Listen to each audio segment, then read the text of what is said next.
What's up guys, my name's Ichronic, your host on this Call of Duty Advanced Warfare tutorial. In today's video, I'm going to be showing you my best class setup for multiplayer. This is a gun I've been using for a really long time, as well as my friend Sunset Got Game from Alliance Gaming. Now, you can check out his channel in the description down below. Go show him some love. He provided the gameplay for the apparently 10 kill streak or something in the game, as well as some information on the class. So make sure to go check him out. He's a very small channel, and he definitely deserves some love. And he also posts some high-scoring gameplay over there, so make sure you go check him out. Without further ado, let's get into it. So the gun I use in my best class up is actually an SMG. Now this game is pretty dominated by assault rifles. Now I wanted to figure out a type of class that wasn't assault rifle based, but to compete with everybody that's using assault rifles, we had to formulate this strategy to be able to create something that's effective against them.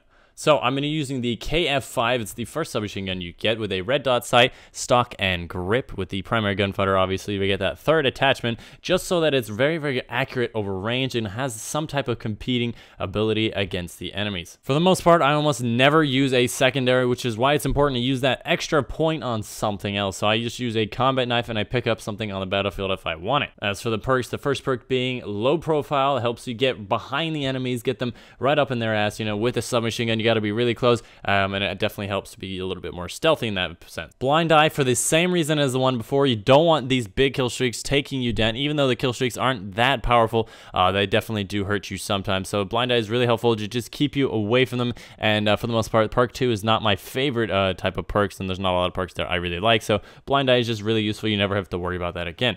As for the third perk, toughness is very important, especially when you're trying to outgun people from long range. You do not want your bullet going off of a target, so it's kind of like you're trying to use a long-range assault rifle or a long-range SMG for that matter, and having toughness is very important just for all of the gun battles. For the Exo ability, I use Exo Stim. I covered it in the previous video. It's actually my favorite Exo ability out of all of them. It makes you basically have Juggernaut, and it's very effective at keeping you alive, although it doesn't last a really long time.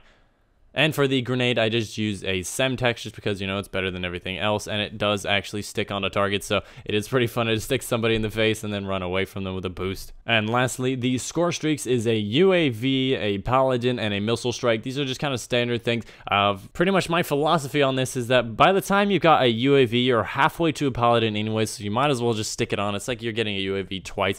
These Score Streaks in this game are kind of weird, a little bit different than previous Call of Duty, so I like putting on these certain streaks because the UAVs are all over, just helpful all the time, so that's the most important one, as well as the Missile Strike is really good for objective, helping you out, basically like a Predator drone, and can get you definitely a couple of kills, as well as the Paladin is just actually a beast, and one of the better kill streaks in the game, obviously being the highest kill streak. And that's pretty much the setup for this type of gun. This is my best setup strategy, but there is some type of variation. If you guys want it, you can actually take off primary gunfighter, take away the stock, and just put on a third perk of the boost. I know I boost around a lot, a shit ton actually, and it's very important, especially when you're trying to be a little bit more stealthy, to put on that little boost protection so you don't actually get seen by the enemies when you're boosting and pinging around. But for the most part, that's the strategy. Please enjoy the gameplay provided again by Sunset. His link will be in the description. Go help him out, guys. He is a very small channel. He's lost actually 3 channels in the past, so it definitely means a lot to me and to him probably if you were to go over there and check him out. Also, go over there and make sure you tell him Philly Doughboy, you know, Philsbury Doughboy. Yeah, that'll work. Go tell him Philsbury Doughboy. Anyways, I've been your host, Ichronic. I hope you enjoyed the video. If you did like it, leave a like down below, as well as subscribe to myself for more Call of Duty content here on the channel. But anyways, I'll see you guys on the next video.